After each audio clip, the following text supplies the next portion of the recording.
श्री सीतारामचंद्र भगवान की जय। श्री राधा कृष्ण भगवान की जय। श्रीमद्भागवत ज्ञान यज्ञ की जय। श्री शुकदेव भगवान की जय। श्री वेदव्यास भगवान की सत्य सनातन वैदिक धर्म की जय। जय जय सीताराम। हरि ओम तत्संजोरावृणीमहे गातुं यज्ञाय गातुं यज्ञपतये दैवी स्वस्तिरस्तु नः स्वस्तिर्मानुषेभ्यः ऊर्ध्वं दिगातु भेषजं शन्नो अस्तु द्विपदे सं चतुष्पदे सच्चिदानन्दरूपाय विश्वोत्पत्त्यादिहेतवे तापत्रयविनाशाय श्रीकृष्णाय वयं नुमः। वसुदेवसुतं देवं कंसचाणूरमर्दनं देवकी परमानन्दं कृष्णं वन्दे जगद्गुरुं। कृष्णाय वासुदेवाय हरये परमात्मने प्रणतक्लेशनाशाय गोविन्दाय नमो नमः। जन्माद्यस्य यतोऽन्वयादितरतश्चार्थेष्वभिज्ञस्वराट् तेने ब्रह्महृदाय आदिकवये मुह्यन्ति यत्सूरयः।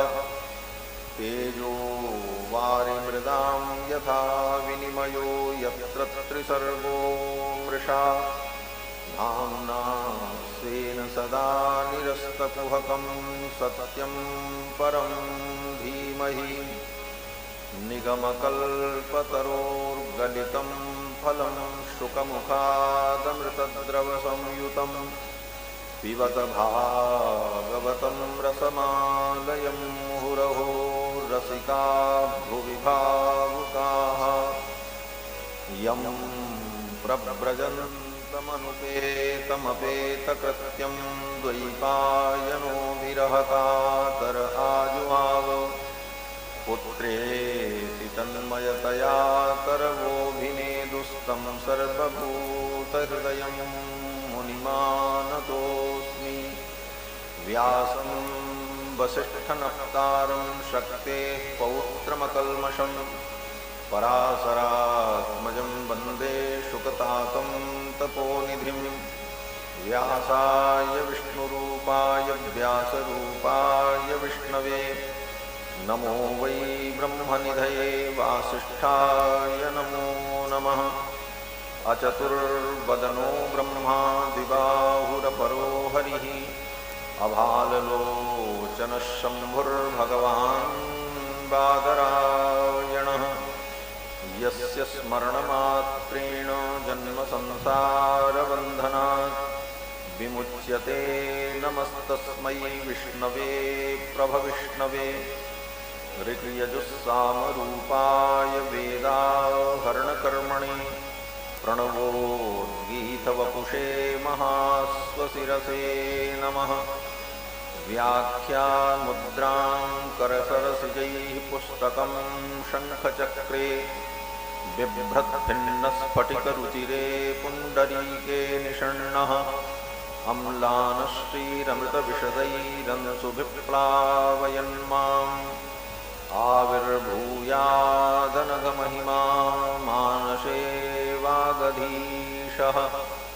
शाण्डिल्यावयवंशवारिदविधुं श्रीकोसलेशार्चकं विश्वक्सेन यतीन्द्रदेशिकपदद्वन्द्वारविन्दाश्रितम्। स्वाचार्येषु यतौ जगद्गुरुवरे श्रीरामनारायणे नित्यं सक्तमतिं जगद्गुरुवरं श्रीवासुदेवं भजे। अस्मद्गुरुभ्यो नमः। अस्मत्परमगुरुभ्यो नमः। अस्मत्सर्वगुरुभ्यो नमः। श्रीमते श्रीभाष्यकाराय नमः। श्रीपराङ्कुशपरकालयतिवरवरवरप्रतिवादिभीकरगुरुभ्यो नमः। श्रीजानकीकान्तस्मरणं श्रीराधाकान्तस्मरणं सन्तपूर्वाचार्याः सहायाः सन्तपूर्वाचार्याः सहायाः। बोलिए श्री वृंदावन बिहारी लाल की जय। श्री सीतारामचंद्र भगवान की जय। श्री शुकदेव भगवान की जय। श्री वेदव्यास भगवान की जय। श्री भागवत भगवान की जय। सत्य सनातन वैदिक धर्म की जय। अखंड भारत वर्ष की जय। जय जय श्री राधे श्याम।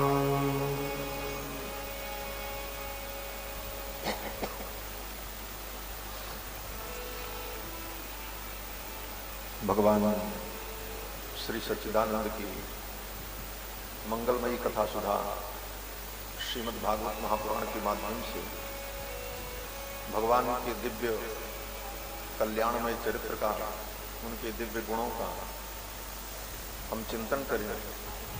उसके पूर्व कथा की मर्यादा के अनुकूल भगवान के मंगलमय नाम का श्रद्धा भक्ति के साथ संकीर्तन कर लें। कथा की ये परंपरा है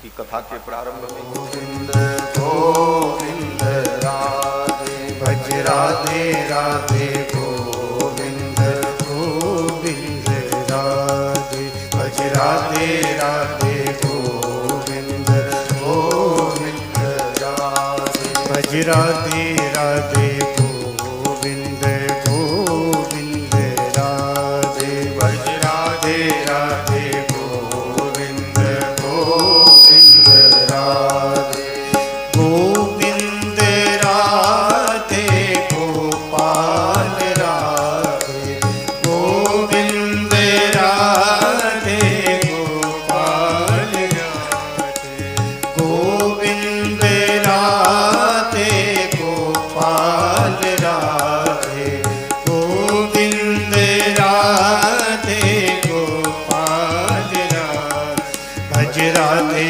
राधे गोविंद गोविंद राधे भज राधे राधे गोविंद गोविंद राधे भज राधे राधे गोविंद गोविंद राधे भज राधे राधे गोविंद गोविंद राधे भज राधे राधे गोविंद गोविंद राधे गोविंद राधे गोपाल राधे गोविंद राधे गोपाल राधे गोविंद राधे गोपाल राधे गोविंद राधे गोपाल राधे भज राधे राधे गोविंद गोविंद राधे भज राधे राधे गोविंद गोविंद राधे भज राधे राधे गोविंद गोविंद राधे भज राधे राधे गोविंद गोविंद राधे गोविंद राधे गोपाल राधे गोविंद राधे गोपाल राधे गोविंद राधे गोपाल राधे गोविंद राधे गोपाल राधे भज राधे राधे गोविंद गोविंद राधे भज राधे राधे गोविंद गोविंद राधे राधे राधे गोविंद राधे गोविंद राधे गोपाल राधे गोविंद राधे गोपाल राधे गोविंद राधे राधे गोपाल राधे गोविंद राधे राधे गोपाल राधे गोविंद राधे गोपाल राधे गोविंद राधे गोपाल राधे गोविंद राधे राधे गोपाल राधे गोविंद राधे राधे गोपाल राधे गोविंद राधे गोपाल राधे गोविंद राधे गोपाल राधे गोविंद राधे गोपाल राधे गोविंद राधे गोपाल राधे गोविंद राधे गोपाल राधे गोविंद राधे गोपाल राधे भज राधे राधे गोविंद गोविंद राधे भज राधे राधे गोविंद गोविंद राधे भज राधे राधे गोविंद गोविंद राधे भज राधे राधे गोविंद गोविंद राधे गोपाल राधे गोविंद राधे गोपाल राधे गोविंद राधे गोपाल राधे गोविंद राधे गोपाल राधे भज राधे राधे गोविंद गोविंद राधे भज राधे राधे गोविंद गोविंद राधे भज राधे राधे गोविंद गोविंद राधे भज राधे राधे गोविंद गोविंद राधे भज राधे राधे गोविंद गोविंद राधे गोविंद राधे गोपाल राधे गोविंद राधे गोपाल राधे गोविंद राधे गोपाल राधे बोलो श्री गोविंद भगवान की जय श्री सच्चिदानंद भगवान की जय श्री वेद व्यास भगवान की जय सत्य सनातन वैदिक धर्म की जय संत समाज की जय भक्त समाज की जय जय श्री राधे श्याम।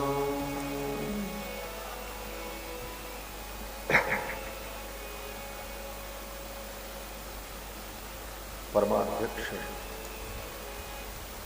अनंत कोटि ब्रह्मांड नायक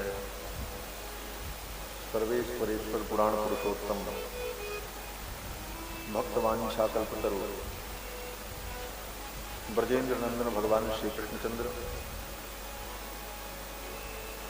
एवं मंच पर विराजमान समस्त आचार्य विप्रगण इस श्रीमद् भागवत कथा सप्ताह ज्ञान यज्ञ के आयोजक यजमान श्री महेश शुक्ला जी सपरिवार सपरिकर और उनकी वंदनीय माता जी जिनके संकल्प को पूर्ण करने के लिए श्रीमद् भागवत महापुराण की कथा उन्हें श्रवण कराने के लिए पवित्र कार्यक्रम आयोजित किया। समस्त श्रद्धालु श्रोता बंधुओं धर्मानुरागी सज्जनों श्रद्धामयी माताओं भगवान की मंगलमयी कृपा के फलस्वरूप ज्येष्ठ मास में आज हम सब लोग श्रीमद् भागवत महापुराण की पावन चर्चा प्रारंभ करने जा रहे हैं।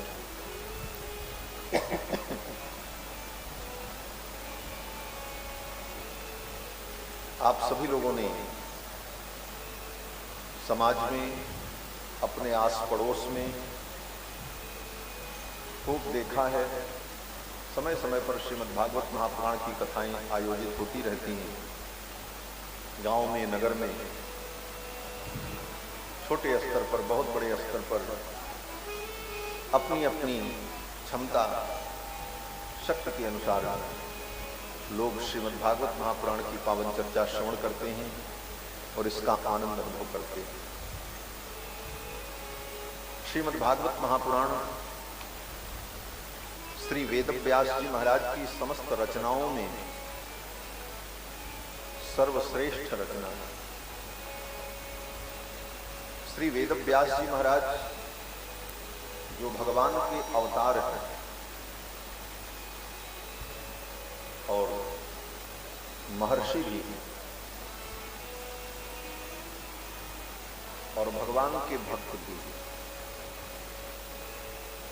आपके मन में शंका हो रही होगी कि जब वेदव्यास जी स्वयं भगवान हैं तो भगवान के भक्त वो कैसे हो सकते हैं? एक ही व्यक्ति भगवान भी हो और भगवान का भक्त भी। ये सब बातें, इन सारे प्रश्नों का उत्तर 7 दिन की कथाओं में यत्र तत्र आपको जरूर मिलेगा।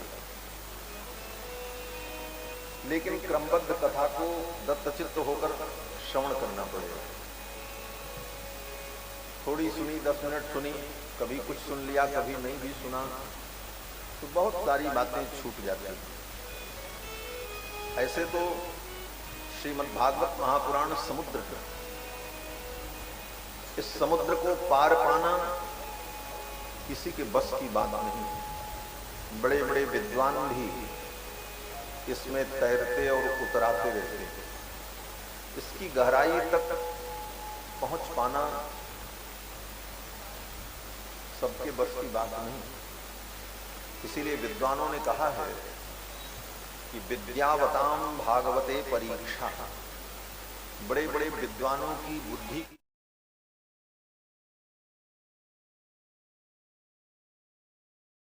श्रीमद् भागवत महापुराण के संदर्भ में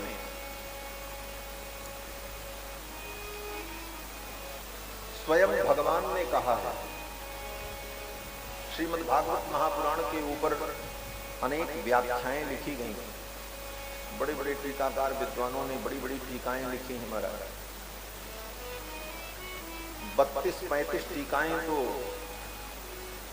हमारे पास हैं, जिनको हमने देखा है।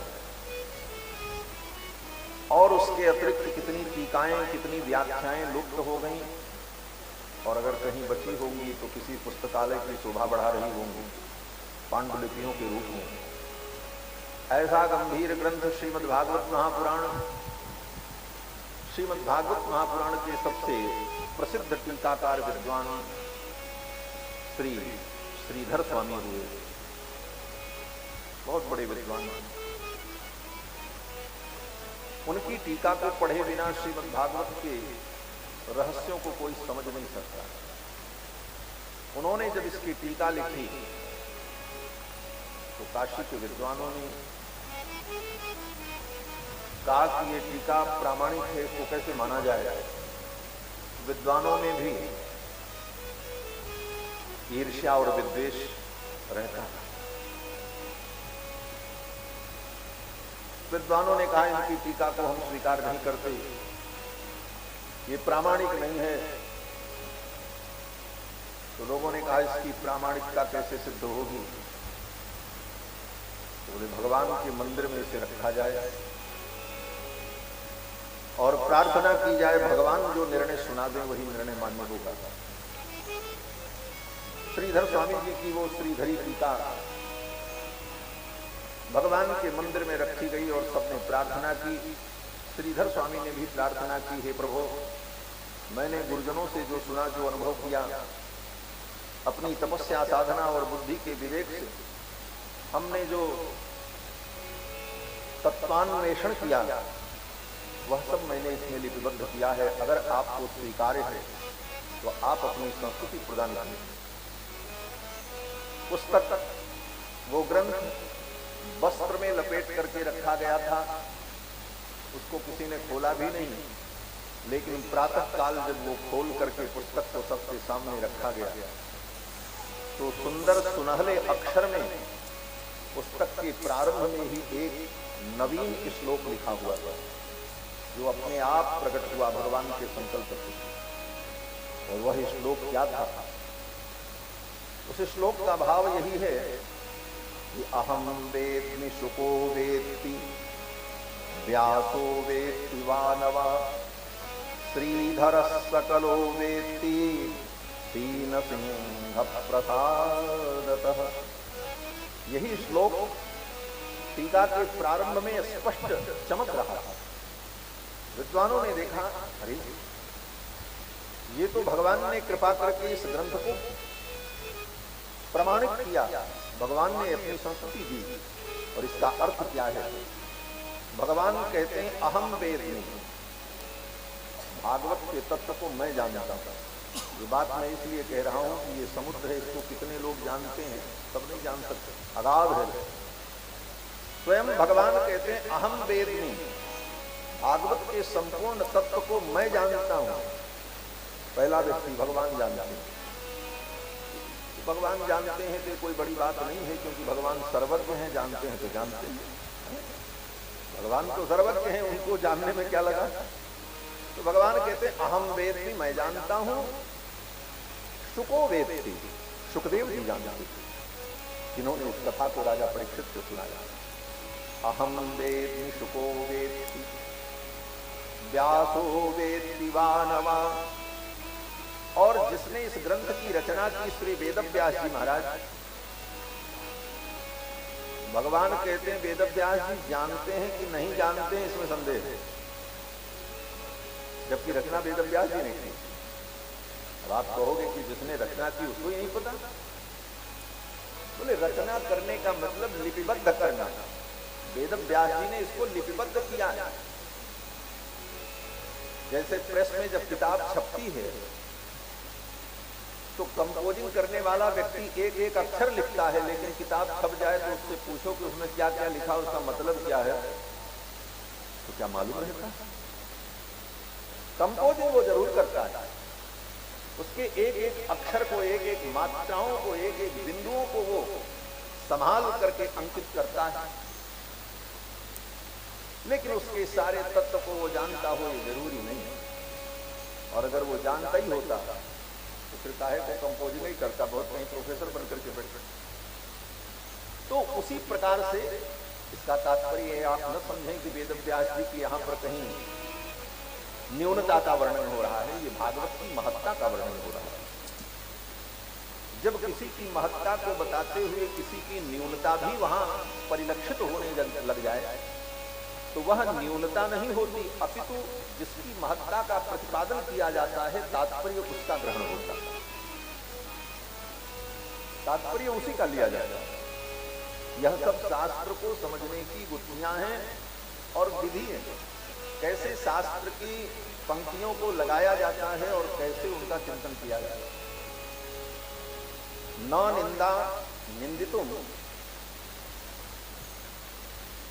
न निंदा निंद निंदितुम अपितु विधेय स्तोतुम। शास्त्र में जब किसी एक पक्ष को कमजोर कहा जाता है, दूसरे पक्ष को मजबूत कहा जाता है, तो कमजोर को कमजोर कहना ये उद्देश्य नहीं होता, उद्देश्य उस मजबूत की महत्ता का वर्णन होता है।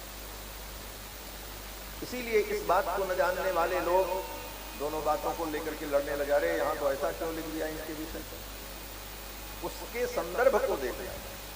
तो यहां पर कहते हैं कि व्यासो वेत्ति वानवा, वेद व्यास जी इसके रहस्य को जानते हैं कि नहीं जानते हैं, पूरा पूरा जानते हैं कि आधा जानते हैं। लेकिन श्रीधर स्वामी जिन्होंने इसकी व्याख्या लिखी तो कहते हैं श्रीधर सकलो वेत्ति, श्रीधर सकलम वेत्ति, श्रीधर संपूर्ण अर्थ को जानते हैं। इस प्रकार से बोले श्री नृसिंह प्रसादतः, भगवान नरसिंह के प्रसाद से, उनकी कृपा से। नरसिंह भगवान के भक्त थे और नरसिंह भगवान का जो भक्त हो इसके तो सरस्वती की कृपा ही होती है। नरसिंह भगवान केवल हिरण्यकश्यप का पेट फाड़ने वाले भगवान नहीं है, वह समस्त ज्ञान विज्ञान प्रदान करने वाले हैं। इसीलिए मधुसूदन स्तुति करते हैं तो कहते हैं वागीशा यस्य वदने, वागीशा माने भगवती सरस्वती, यस्य वदने जिनके मुख में निवास करती, वागीशा यस्य वदने लक्ष्मीर यस्य च वक्षसि, और लक्ष्मी जिनके हृदय में निवास करती हैं। तमहम शिरसा वन्दे, उन भगवान की मैं वंदना करता हूं। वागीशा यस्य वदने लक्ष्मीर यस्य च वक्षसि, यस्यास्ते हृदय संवित, जिसके हृदय में संवित, संवित माने ज्ञान, अनंत ज्ञान जिसके हृदय में प्रतिष्ठित है, तम नृसिंहमहं भजे, ऐसे नृसिंह भगवान को हम प्रणाम करते हैं। उन नृसिंह भगवान की कृपा से श्रीधर स्वामी सकल तत्व को जानते हैं। तो कहने का भाव कि भागवत कितना गंभीर ग्रंथ है, कितने रहस्य हैं इसमें। ये हमारी आपकी छोटी सी आयु कम पड़ जाए, फिर भी अपनी मति और गति के अनुकूल तत्व का चिंतन करना चाहिए। अब रही बात, महाराज हम पूरी भागवत को नहीं समझ पाएंगे तो फिर ऐसे अनंत में हम जिस कार्य का अंत ही न हो ऐसे कार्य में प्रवृत्ति ही क्यों हो?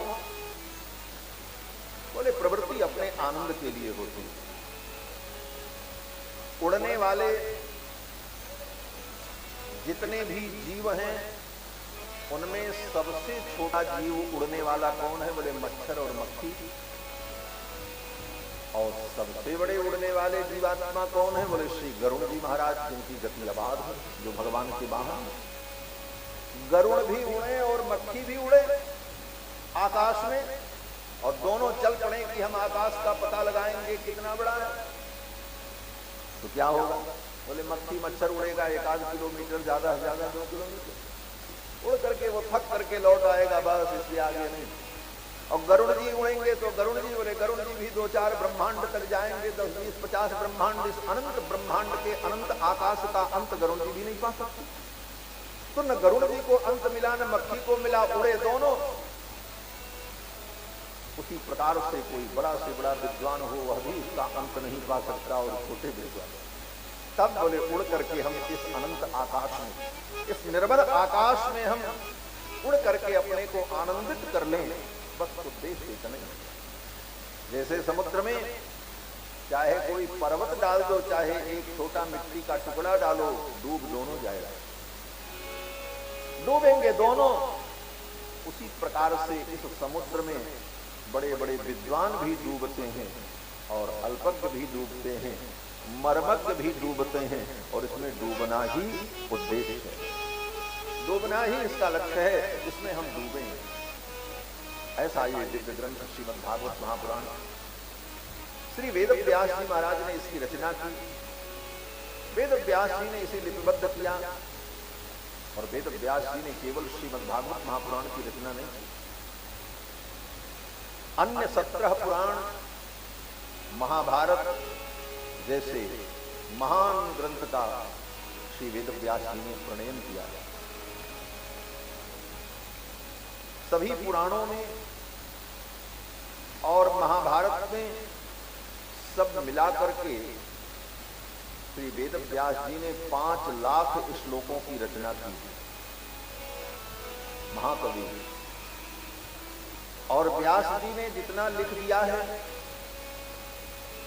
पुराणों में, महाभारत में, उसमें सब कुछ ज्ञान विज्ञान भरा है। दुनिया का कोई ऐसा ज्ञान विज्ञान नहीं है जो वेद व्यास जी की लेखनी से प्रकट न हुआ। और दुनिया में अगर कहीं कोई ज्ञान है, विज्ञान है, तो वेद व्यास जी के ग्रंथ में है, और जो वेद व्यास जी के ग्रंथ में नहीं है वो दुनिया में कहीं नहीं है। ये वेद व्यास जी का चैलेंज है।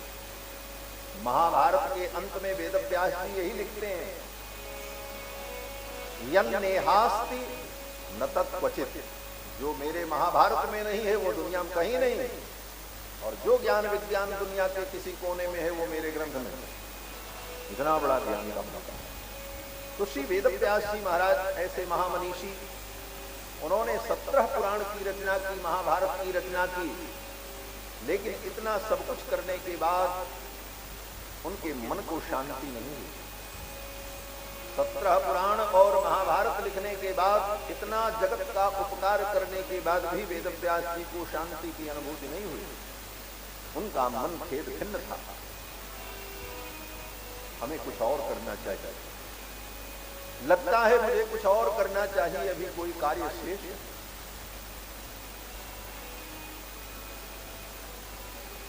और अपने आश्रम में सरस्वती नदी के तट पर बैठे थे और चिंतित। उन्हें चिंता थी, उन्हें दुख था कि मैंने जो कुछ किया ये अभी कम है, मुझे अभी और करना चाहिए।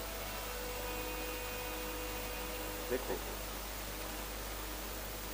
इतना सब करने के बाद भी वेद व्यास जी को अभिमान नहीं हुआ कि हमने इतना किया। क्या नहीं किया मुझे और क्या करना चाहिए, इस बात को लेकर के उन्हें चिंता है।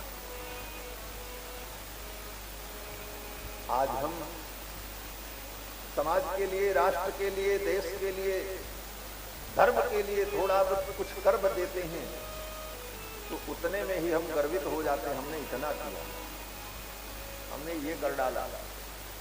और सबसे कहते फिरते वेद व्यास जी के चरित्र से शिक्षा लो। इतना सब कुछ करने के बाद वेद व्यास जी ये सोचते मैंने क्या नहीं किया, मुझे कुछ और करना चाहिए। और इस बात को लेकर के वेद व्यास जी के मन में अशांति थी।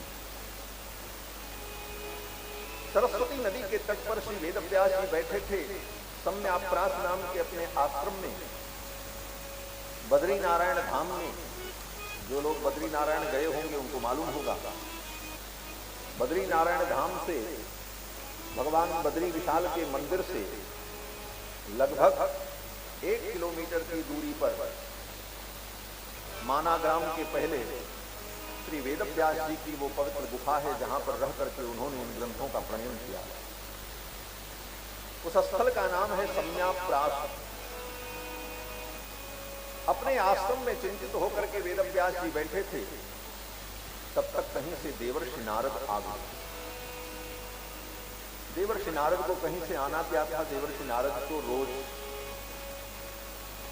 बद्रीनाथ धाम में आकर के बद्री नारायण भगवान की पूजा करते हैं, आज भी करते हैं। 6 महीने तो नारद जी ही करते हैं जब कपाट बंद रहता है। 6 महीने जब कपाट खुलता है तब मनुष्य लोग, ब्राह्मण लोग वहां विप्र लोग पूजा करते हैं। 6 महीने जब सब कुछ बर्फ से ढका रहता है उस समय देवर्षि नारद ही बद्री नारायण भगवान की सेवा करते हैं। तो देवर्षि नारद वेद व्यास जी के आश्रम के सन्निकट पहुंच गए। नारद जी ने वेद व्यास जी को देखा तो वेद व्यास जी खेद खिन्न थे, उनका चेहरा उतरा हुआ था। नारद जी को समझने में देर नहीं लगी। आदमी का चेहरा देख करके उसके हृदय के भाव का अनुभव किया जाता है। आंखें बता देती हैं इसके मन में क्या चल रहा है।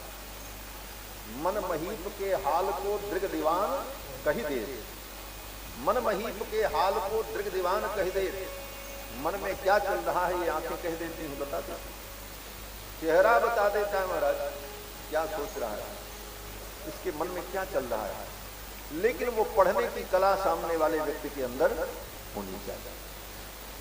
इसीलिए किसी कवि ने कहा कि आदमी पहचाना जाता है कयाफा देखकर, और खत का मजमून भांप लेते हैं लिफाफा देखकर। लिफाफा देख करके ही आधा अंदाजा लग जाता है कि खत कहां से आया है, किसने लिखा है और संदर्भ क्या हुआ। उसी प्रकार से मनुष्य को देखकर, उसके मुखमंडल को देखकर उसके अंदर की भावना का अध्ययन किया जाए। नारद जी ने देखा, नारद जी जान गए और नारद जी ने पूछ लिया, असंपन्न भाति, हे मुनिवर आप असंतुष्ट लग रहे हैं, आपके मन में संतोष नहीं, क्या बात है, आप इतने चिंतित क्यों हैं। तो वेद व्यास जी ने नारद जी को सब कुछ बताया। वेद व्यास जी ने कहा, देवर्षि मैंने चारों वेदों के रहस्य को बताने के लिए 17 पुराण की रचना की, महाभारत की रचना की। ये महाभारत और 17 पुराण क्या है, ये वेदों की एक प्रकार से व्याख्या है।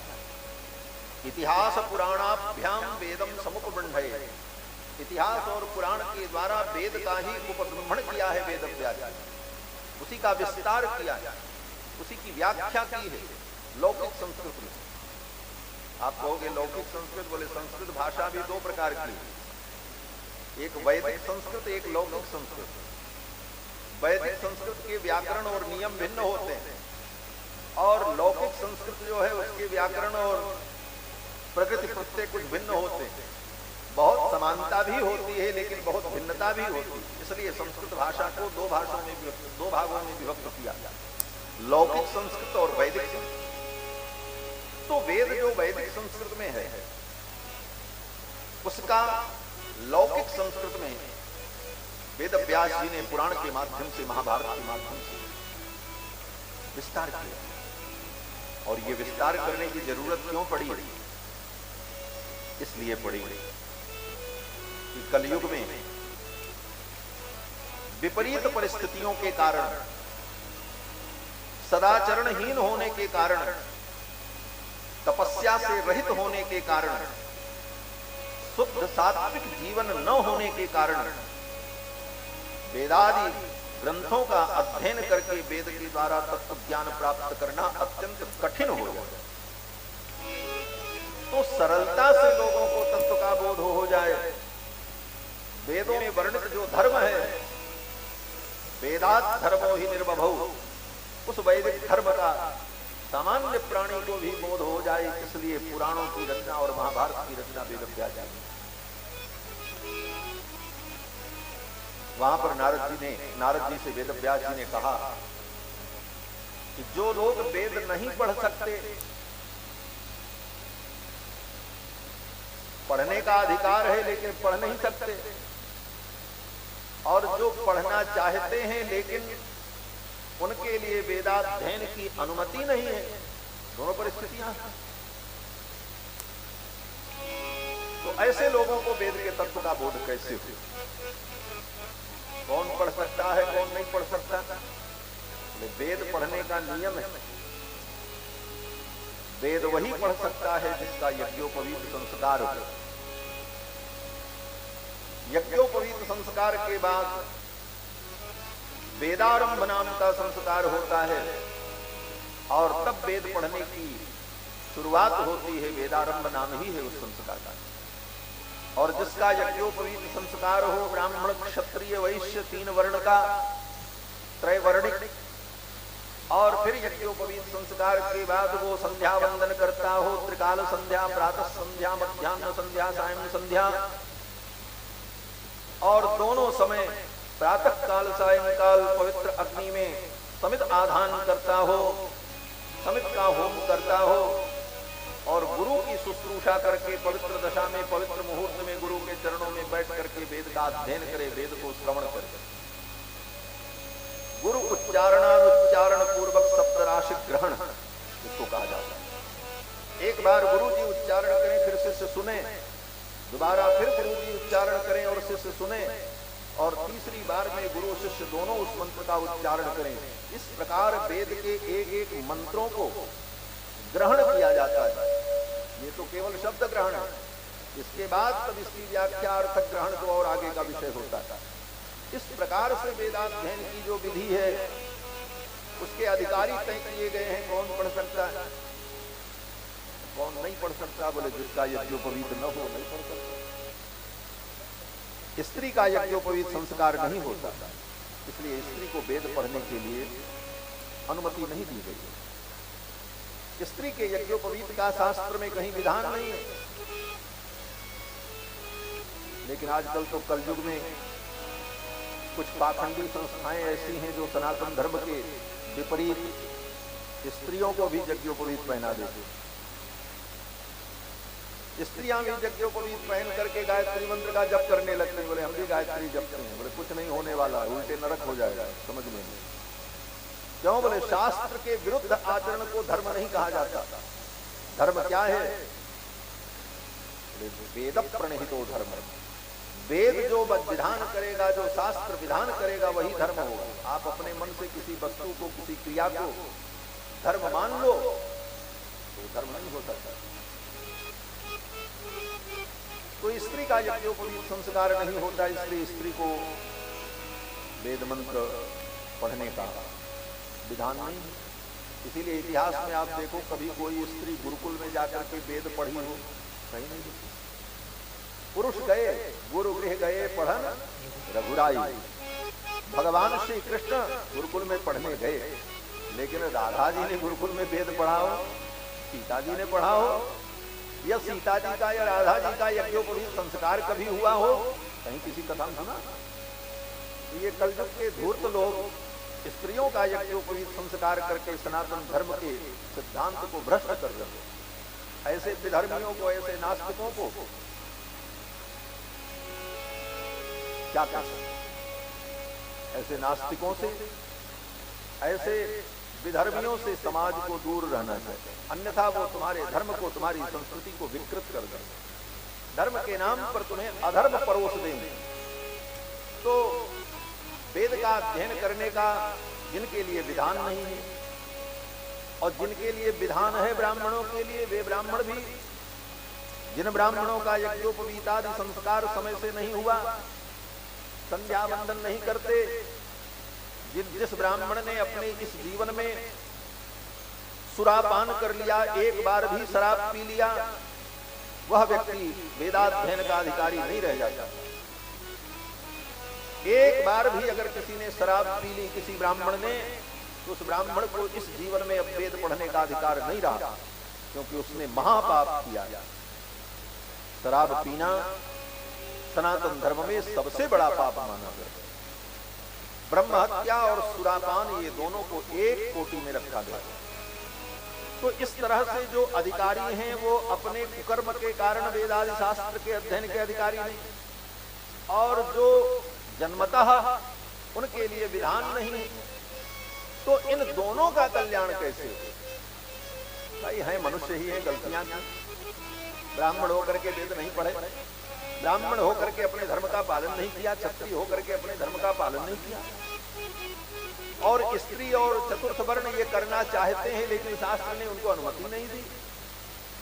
तो इन प्राणियों का कल्याण कैसे हो, इनको भी भगवत तत्व का बोध कैसे हो? इसी दृष्टि से वेदव्यास जी ने वेदों के रहस्य को पुराण के माध्यम से प्रस्तुत किया। ये मूल भावना। इसीलिए पुराण के माध्यम से वेदव्यास जी ने उन तत्वों को प्रस्तुत किया। स्वयं वेदव्यास जी नारद जी से कहते हैं कि स्त्री शूद्र द्विजबंधूनाम त्रयी न श्रुति गोचर। स्त्री और शूद्र चतुर्थ वर्ण और द्विज बंधु नाम, द्विज बंधु माने ब्राह्मण बंधु। ब्राह्मण बंधु सुनने में तो आपको बड़ा सुंदर शब्द लगता है, लेकिन हमारे संस्कृत भाषा में ब्राह्मण बंधु माने उस ब्राह्मण को ब्राह्मण बंधु कहा जाता है जो केवल नाम का ब्राह्मण हो, कर्म का ब्राह्मण न हो। एक प्रकार से ये निंदित शब्द है। किसी को कहा जाए भाई ये तो ब्राह्मण बंधु हैं, तो उसको तो लगेगा कि हमारे लिए तो बड़ा सुंदर शब्द का प्रयोग किया, ब्राह्मण बंधु। लेकिन कोई विद्वान व्यक्ति होगा संस्कृत का तो जान जाएगा कि ये ब्राह्मण जो है थर्ड क्लास का है, पतित है, जिसको न वेद आता है, न शास्त्र आता है, न कर्म का ज्ञान है, ये केवल नाम का ब्राह्मण है। माँ बाप ब्राह्मण थे इसलिए भी ब्राह्मण। तो ऐसे ब्राह्मण को ब्राह्मण बंधु कहा जाता है। स्त्री शूद्र द्विजबंधु नाम, वेदव्यास जी कहते हैं स्त्री और चतुर्थ वर्ण और द्विज बंधु त्रयीन श्रुति गोचरा, इन तीनों लोगों को श्रुति पढ़ने का, वेदादि शास्त्र वेद के अध्ययन का अधिकार नहीं, उनके लिए वो विधान नहीं। तो कर्म श्रेयसी मूढ़ानाम कर्म एव भवेदिह, इस संसार में उनका भी कल्याण हो, उनका भी मंगल हो, उनका हित हो। इसलिए स्वयं भगवान ही वेदव्यास के रूप में अवतार लेकर के 18 पुराण और महाभारत की रचना करते। ये भगवान की करुणा। वेदव्यास जी ने कहा कि मैंने इतना बड़ा काम किया, 17 पुराण लिखा, महाभारत लिखा, लेकिन इतना करने के बाद भी मेरे मन को शांति नहीं मिली। तो नारद जी ने कहा अच्छा, नारद जी भगवान के परम भक्त हैं और नारद जी भी भगवान के अवतार हैं। ये बात सब मैं आगे बताऊंगा, आज ही बता देंगे तो कल आप कथा नहीं आएंगे। बोलो श्री सीतारामचंद्र भगवान की। की जय। नारद जी भी भगवान के अवतार हैं और वेद व्यास जी भी भगवान के अवतार हैं, और श्री वेद व्यास जी महाराज भी भगवान के भक्त हैं और नारद जी भी भगवान के भक्त हैं, दोनों बात। नारद जी महाराज ने ध्यान लगाया और नारद जी जान गए। नारद जी ने कहा, व्यास जी मैं समझ गया आपके मन में अशांति क्यों है, क्यों अशांति है। नारद जी ने कहा कि समाज के प्राणियों के कल्याण के लिए आपने वेद के रहस्य को महाभारत के रूप में 17 पुराण के रूप में तो लिख दिया, और इन पुराणों में कर्म, ज्ञान, उपासना, राजनीति, कूटनीति, धर्मनीति, अर्थनीति, समस्त प्रकार की विद्याएं, इन सब को आपने पुराणों में महाभारत में वर्णन कर दिया, लेकिन एक चीज का वर्णन आपने अभी तक नहीं किया है। वो क्या चीज है? नारद जी ने कहा, ब्राह्मण के लिए, क्षत्रिय के लिए, वैश्य के लिए, शूद्र के लिए, ब्रह्मचारी के लिए, गृहस्थ के लिए, वानप्रस्थी के लिए, बालक के लिए, राजा के लिए, व्यापारी के लिए, सबके लिए आपने धर्म कर्म का वर्णन तो कर दिया, लेकिन जो परमहंस होते हैं, जो परमहंस हैं, जो मोक्ष मार्ग के पथिक हैं, जो भगवान के प्रेमी भक्त हैं, उन प्रेमी भक्तों के लिए आपने कुछ नहीं किया। दुनिया के लिए तो आपने बहुत कुछ किया, लेकिन जो आपके विशुद्ध प्रेमी भक्त हैं, भगवान के भक्त हैं, उन प्रेमी भक्तों के लिए भगवान के दिव्य मंगलमय चरित्र का आपने वर्णन नहीं किया। न तथा वासुदेवस्य महिमा ह्यनुवर्णिता। नारद जी कहते, न तथा वासुदेवस्य महिमा ह्यनुवर्णिता। आपने भगवान वासुदेव की महिमा का वर्णन नहीं किया। जिन वासुदेव की महिमा से ही सबकी महिमा है। भाई शास्त्र की महिमा क्यों है? बोले भगवान के द्वारा प्रणीत है। सृष्टि की महिमा क्यों है? बोले सृष्टि को भगवान ने उत्पन्न किया। इसीलिए भगवान का एक नाम ही है महिमान, अणोरणीयान महतो महीयान। तो उन महिमा संपन्न भगवान की महिमा का आपने वर्णन नहीं किया। न तथा वासुदेवस्य महिमा ह्यनुवर्णिता। इसीलिए आपका हृदय अशांत है। भगवान की महिमा का वर्णन करो, भगवान की लीलाओं का वर्णन करो, जिसे सुन करके प्रेमी भक्तों को आनंद की प्राप्ति हो, उनके आंखों से प्रेमाश्रु की धारा प्रवाहित हो जाए, उनके रोम कंटकित हो जाए, हृदय गदगद हो जाए, कंठ अवरुद्ध हो जाए। वाग गदा द्रवते यस्य चित्तम रुदत्य भीषणम हसति क्वचिच्च। ऐसी स्थिति उनकी उत्पन्न हो जाए। ऐसे चरित्र का वर्णन करो कि सुनने वाले और सुनाने वाले के आंखों में प्रेम के आंसू आ जाए। हरि गुण गावत पुलक शरीरा, गदगद गिरा नयन बह मीरा। ये स्थिति प्राप्त हो उन परमहंसों को, भगवत भक्तों को, इसके लिए आपने कोई उपाय नहीं किया। इसीलिए आपका हृदय अपूर्ण है। व्यास जी ने कहा, देवर्षि मैंने महाभारत में भगवान वासुदेव की महिमा का वर्णन किया है। तो नारद जी ने कहा, महाभारत ग्रंथ में आपने भगवान की महिमा का वर्णन किया है? व्यास जी ने कहा हाँ। नारद जी ने कहा, महाभारत में आपने भगवान की महिमा का वर्णन नहीं किया। आपने तो महाभारत में पांडव की महिमा का वर्णन किया, अर्जुन को महान बताया, अर्जुन महान योद्धा, महाभारत को जीतने वाला। आपने भगवान की क्या महिमा सुनाई? भगवान को तो आपने महाभारत में सारथी बना दिया। अर्जुन महारथी है, भगवान सारथी है। भगवान को अर्जुन का ड्राइवर बना दिया, रथवाहक बना दिया। क्या यही भगवान की महिमा है? नारद जी कहते हैं कि जिन भगवान, देखो सावधानी से सुनो, कोई आवे तो चुपचाप धीरे से बैठ जाए, न किसी को कोई डिस्टर्ब करिए, न बोलिए, हमारे तक किसी की आवाज ना हो। पीछे लोग वार्ता भी कर रहे हैं, शांतिपूर्वक बैठे तो कोई बात हमको कहने में सुविधा हो। बोलो श्री सीतारामचंद्र भगवान की जय। नारद जी ने कहा, जिन भगवान वासुदेव की इतनी महिमा है कि ब्रह्मा शंकर भी ध्यान में जिनका दर्शन नहीं कर पाता, ब्रह्मा और शंकर भी जब ध्यान लगाते हैं भगवान का तो बड़ी मुश्किल से ब्रह्मा और शंकर को भी ध्यान में भगवान का यत्किंचित अनुभव होता है। विधि शिव शनकाद्यैर्ध्यातुमत्यंत दूरम यो ब्रह्म रुद्र शिव नारद व्यास मुख्यैः आलक्षितो न सहसा। ये सब वाक्य है, प्रामाणिक वाक्य। आलक्षितो न सहसा, सहसा बड़े बड़े मनी महर्षि और ब्रह्मादि देवता भी जिनको आलक्षित नहीं कर पाते, ऐसे भगवान।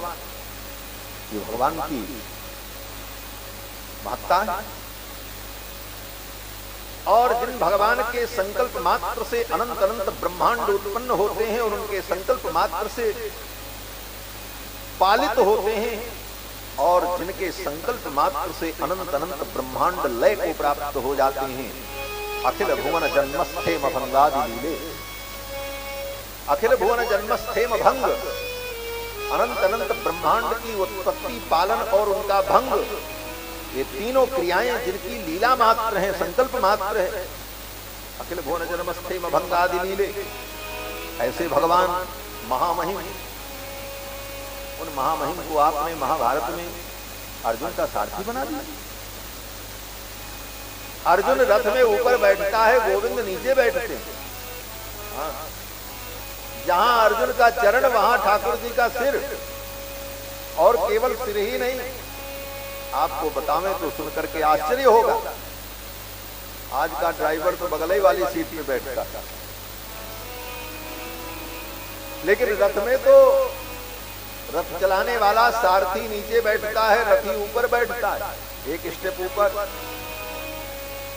और सारथी के कंधे पर रथी का दोनों पैर रहता है, दोनों चरण। क्यों? महारथी तो युद्ध करेगा, और युद्ध में रथ को बाएं ले जाना है कि दाएं ले जाना है कि सीधे ले चलना है कि रोकना है, इन सारी बातों को सारथी को कैसे बताया जाए। अब युद्ध करने वाला व्यक्ति तो युद्ध करता रहे, उसे उधर से आते हुए बाण को भी देखना है, और सामने वाले शत्रु का सामना भी करना है, और अपनी रक्षा के लिए रथ को किस प्रकार लेकर के चलना है, इस पर भी ध्यान केंद्रित रखना। इसीलिए विधान है कि महारथी रथ के ऊपर बैठे और वो अपने दोनों पैरों को सारथी के कंधे के पास रखे।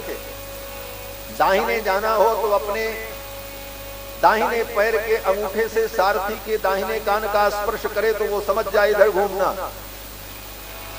बाएं पैर से उसके बाएं कान का स्पर्श करे तो उसे पता चल जाए कि मुझे बाएं घूमना है।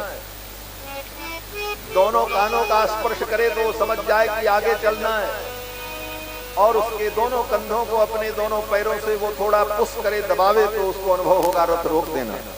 ये सारे संकेत हो। आप विचार करो, भगवान गोविंद साक्षात परब्रह्म परमात्मा भगवान वासुदेव, जिनके चरण रज की कण को प्राप्त करने के लिए बड़े बड़े योगी, अमलात्मा, महात्मा, विमलात्मा लोग जन्म जन्मांतर, कल्प कल्पांतर, जुग जुगांतर तक निरंतर निरंतर आयमान यम नियम आसन प्राणायाम प्रत्याहार धारणा ध्यान समाधि के द्वारा जिसे प्राप्त करने के लिए तरसते हैं, उन भगवान के कंधे पर अर्जुन चरण रखा था। क्या यही भगवान की महिमा? भगवान के वो सुंदर चिक्कन कपोल, भगवान के सुंदर उन चिक्कन कपोलों के सौंदर्य को देख करके आर्य ललनाएं भी अपने आर्य चरित्र से विचलित हो जाएं, ऐसे सौंदर्य निधान भगवान के सुंदर कपोल पर अर्जुन अपने अंगूठे से स्पर्श करता। आहन, इससे बड़ी विडंबना और क्या हो सकती है? नारद जी ने कहा यही महिमा आपने वर्णन किया भगवान। वेद व्यास जी ने कहा हाँ ये बात बोले वो राजनीति थी, वो एक इतिहास था, एक घटना थी, इसलिए आपने यथावत वर्णन किया। लेकिन भगवान के प्रेमी भक्तों को ये सब नहीं अच्छा लगेगा। जो भगवान के प्रेमी हैं, भगवत चरणानुरागी हैं, उनको ये सुनने में अच्छा नहीं लगा कि उनके गोविंद के कपोल पर कोई सामान्य प्राणी अपने अंगूठे का स्पर्श करे। जिनके अंगूठे के जल का स्पर्श करके बड़े बड़े पापी तर जाते हैं। यत्पादोदकाम त्रिजगताम पापौक विध्वंसनम, जिन भगवान के चरण का स्पर्श प्राप्त करने वाला साधारण जल भी गंगा जी बन गए, उनको कोई साधारण व्यक्ति अपने चरण से, ये प्रेमी भक्तों को सुनने में अच्छा नहीं लगेगा। इसलिए भगवान की मंगलमयी रसमयी कथाओं का, उनके दिव्य चरित्र का, उनकी ही महिमा का वर्णन। न तथा वासुदेवस्य महिमा जनुवर्णितः। तब वेद व्यास जी ने कहा आप क्या करें, भगवान की महिमा को हम कैसे जान पाएंगे। तो नारद जी ने संक्षेप में वेद व्यास जी को भागवत के तत्व का उपदेश किया, भागवत के रहस्य को, इसके मूल तत्व को नारद जी ने वेद व्यास जी को बताया और कहा अब इसका तुम विस्तार करो। वेद व्यास जी ने कहा कैसे विस्तार करें। तो नारद जी ने कहा समाधिनानुस्मरत विचेष्टितम, समाधिनानुस्मरत विचेष्टितम, अपने मन को समाहित करके, बुद्धि को भगवान में विनिवेशित करके जब चिंतन करोगे तो तुम्हारे अंदर भगवान का संपूर्ण चरित्र स्वतः प्रकट होगा। भगवान के चरित्र को, भगवान की लीला को पढ़ करके नहीं जाना जा सकता। भगवान के चरित्र को भगवान की कृपा से ही जाना जा सकता है। भगवान की कृपा हो अथवा गुरु की कृपा हो। बोले दो लोगों की कृपा, बोले दो नाम है तो एक ही, गुरु गोविंद दो खड़े काके लागू पाए। गुरु की कृपा और गोविंद की कृपा से ही भगवान के स्वरूप को, उनकी लीला को, उनके चरित्र को जीव जान सकता है। इसलिए गोस्वामी तुलसीदास जी ने भी लिखा, जब रामचरितमानस लिखते हैं तो गोस्वामी जी कहते हैं कि गुरु जी की कृपा हो, गुरु जी की कृपा हो गई, इसलिए मैंने राम जी के गंभीर चरित्र को जान लिया, नहीं तो हमारे बस पर नहीं। और गोस्वामी जी बालकांड में ही कहते हैं कि गुरु जी की कृपा, गुरु पद रज मृदु मंजुल अंजन, गुरु जी के चरण कमल की रज का अंजन आंख में लगा और ऐसी दृष्टि प्राप्त हो गई, ऐसी दृष्टि प्राप्त हो गई कि भगवान का सब चरित्र दिखाई पड़ने लगा, सारा चरित्र सूझने लगा। सूझे ही रामचरित मलिमानिक, सूझे ही रामचरित मलिमानिक, गुप्त प्रगट जह जो जेहि खालिक, गुप्त प्रगट जह जो जेहि खालिक, गुप्त प्रगट जह जो जेहि खालिक, गुप्त प्रगट जह जो जेहि खालिक, सूझे रामचरित मलिमानिक, सूझे रामचरित मलिमानिक, सूझे रामचरित, सूझे रामचरित मलिमानिक। गुरु की कृपा हो, गोविंद की कृपा हो तो भगवान का चरित्र सूझने लगता है, दिखाई पड़ने लगता है। सूझे रामचरित मलिमानिक, गुप्त प्रगट जह जो जेहि खालिक। भगवान का चरित्र चाहे गुप्त हो चाहे प्रगट हो, गुरु की कृपा हो, गोविंद की कृपा हो तो चरित्र हृदय में प्रकट हो जाता है। नारद जी ने युक्ति बता दी, समाधिनानुस्मरत विचेष्टितम, और फिर वेद व्यास जी महाराज को संपूर्ण भगवान का चरित्र अवगत हुआ। और फिर श्री वेद व्यास जी महाराज ने 18,000 श्लोकों में 18,000 श्लोकों में इस दिव्य ग्रंथ को, श्रीमद् भागवत महापुराण को लिपिबद्ध कर दिया, लिखा। और लिख करके समय आने पर अपने पुत्र सुखदेव जी को पढ़ाया। और फिर समय आने पर श्री सुखदेव जी महाराज ने ये कथा राजा परीक्षित को सुनाई। और जब राजा परीक्षित को सुनाई, उसी समय इस कथा को श्री सूत जी महाराज ने सुना। सूत जी महर्षि हैं, पुराण के बहुत बड़े विद्वान हैं, पुराण के वक्ता हैं। श्री सूत जी महाराज ने सुखदेव मुनि के मुख से इस कथा को सुना, उस समय जिस समय सुखदेव जी राजा परीक्षित को ये कथा सुना रहे थे। और फिर श्री सूत जी महाराज ने नैमिषारण्य में 88,000 महर्षियों को ये कथा सुनाई। फिर उन 88,000 महर्षियों ने अपने अपने शिष्यों को अपने अपने देश में जाकर के सुनाया। और फिर ये भागवत की कथा संपूर्ण विश्व में व्याप्त हो गई। यत्र तत्र सर्वत्र ये कथा होने लगी और इसकी परंपरा चल पड़ी। यह इसका आधार है, ये इसकी भूमिका है। श्री सूत जी महाराज ने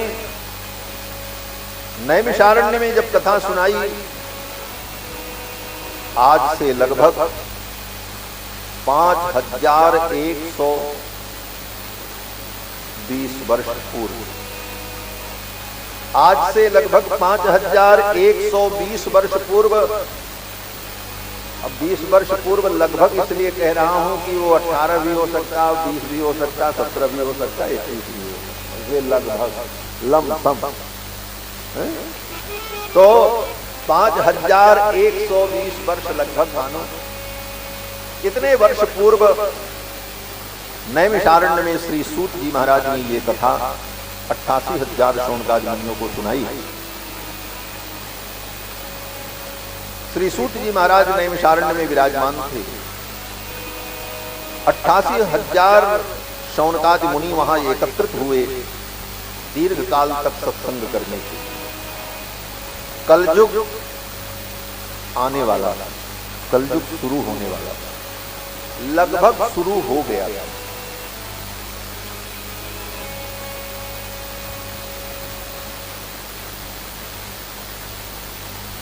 कलयुग आया तो पहले ही। भगवान श्री कृष्ण जब अवतरित हुए, उस समय कलयुग का काल प्रारंभ हो चुका था गणित की दृष्टि से।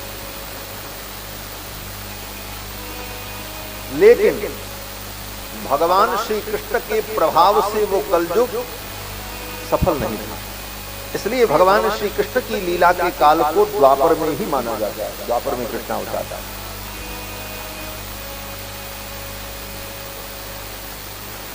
कलयुग प्रतीक्षा कर रहा था कृष्ण की लीला पूर्ण हो जाए तब मैं अपना काम शुरू करूं। श्री वेदव्यास जी महाराज लिखते हैं भागवत में कि जिस दिन भगवान श्री कृष्ण ने अपनी लीला को पूर्ण किया, उसी दिन कलयुग आ गया। यदा मुकुंदो भगवान क्षमां त्यक्त्वा स्वपदं गतः। जिस दिन भगवान मुकुंद अपनी लीला को पूर्ण करके स्वपदं गतः अपने निज धाम गए, तद्दिनात् कलिरायातः, उसी दिन कलयुग आया। तद्दिनात् कलिरायातः सर्वसाधन बाधकः, समस्त साधनों का बाध करने वाला कलयुग उसी दिन आ गया। जब कलयुग आ गया तो ऋषियों ने 88,000 शौनकादि मुनियों ने विचार किया कि अब वातावरण धीरे धीरे बिगड़ जाए, हम लोग समाज में रहकर अपने भजन पूजन साधना उपासना को नहीं कर पाएंगे, ये कलयुग हमें अशांत कर देगा। कलयुग का वातावरण बड़ा भयंकर है। कलयुग का वास्तविक रूप क्या है? कलयुग कलयुग हम सब लोग कहते हैं, लेकिन कलयुग कोई उसकी मूर्ति या कोई उसका रूप हो या वो कहीं बैठा हो, ऐसा नहीं। कलयुग एक कालखंड है, और उस कालखंड में लोगों की मन मानसिकता कैसी हो जाती है और उसका परिणाम क्या है, यही कलयुग। कलयुग का जहां पर वर्णन है वहां लिखते हैं, पिशाच वदन क्रूरः कलिश्च कलह प्रिय। कलयुग का स्वरूप क्या है? बोले पिशाच वदन क्रूरः। ये कलयुग बड़ा भयानक इसका स्वरूप है। पिशाच वदन माने इसके चेहरे में बड़ी भयंकरता है, भयानकता है। क्रूर है, और ये अत्यंत क्रूर है, निर्दयी। कलिश्च कलह प्रिय, और इसको कलह प्रिय है, लड़ाई प्रिय है। लोग आपस में लड़े तो कलयुग को अच्छा लगता है। कलिश्च कलह प्रिय। वाम हस्ते धृतशिष्णो दक्षे जिह्वा च नृत्यति। और कलयुग अपने बाएं हाथ से अपने मूत्रेंद्रिय को पकड़ रखा है और दाहिने हाथ से अपने जीभ को पकड़ रखा। वाम हस्ते धृतशिष्णो और दक्षे जिह्वा च नृत्यति, और दाहिने हाथ से अपनी जीभ को पकड़ रखा और नाच रहा है। यही कलयुग का कर्म। इसका मतलब, इसका यही मतलब हुआ, जब आदमी पिशाच जैसा दिखने लग जाए, आदमी को आदमी से डर उत्पन्न हो जाए और आदमी में क्रूरता आ जाए, वो अत्यंत निर्दयी हो जाए, उसे दया न लगे। और आपने तो इस कोरोना काल में कलयुग का असली रूप देख ही लिया होगा। इस कोरोना काल ने दोहरा जीवन जीने वाले इन मनुष्यों को नंगा कर दिया, दिखा दिया कि तुम क्या हो। क्या डॉक्टर, क्या दुकानदार, क्या व्यापारी, सबका अंतर चरित्र सामने आ जाता। कितना डॉक्टरों ने लूटा, यहां तक कि समाचार में सुनने को मिला, एम्बुलेंस चलाने वाले ड्राइवर ने धोखे से जाकर के रात्रि में कितने मरीजों के ऑक्सीजन को बंद कर दिया। क्यों? बोले ये मर जाएगा तो मुझे ढोने के लिए मिलेगा, और एक लाश ले जाने के लिए एक बार में 14,000 रुपए। बोले एम्बुलेंस मिल नहीं रही। मनुष्य की मानवता इतनी मर गई, इतनी क्रूरता जिसके अंदर आ गई कि पैसे के लिए उस आदमी को मरने पर मजबूर कर दिया। इतना आपने सुना महाराज, प्राण की लोग भीख मांग रहे थे और वहां भी आपदा में लोग अवसर की तलाश कर रहे थे। सांस लेने के लिए ऑक्सीजन चाहिए, बोले 1 घंटे के लिए 5,000 लगे। क्या देखा? इस कोरोना ने बहुत बड़ी शिक्षा दी है महाराज, बहुत कुछ सिखाया है और समाज को बहुत संभलने का अवसर भी दिया है। यही कलिकाल है। इतनी क्रूरता मनुष्य में आ जाए, समझो उसके अंदर कलयुग, जो इतना क्रूर हो जाए कि सामने वाला मर रहा है और उसे दया नहीं। पिशाच वदन क्रूरः कलिश्च कलह प्रियः। जिसको कलह प्रिय हो, जिसको लड़ाई प्रिय हो, दोनों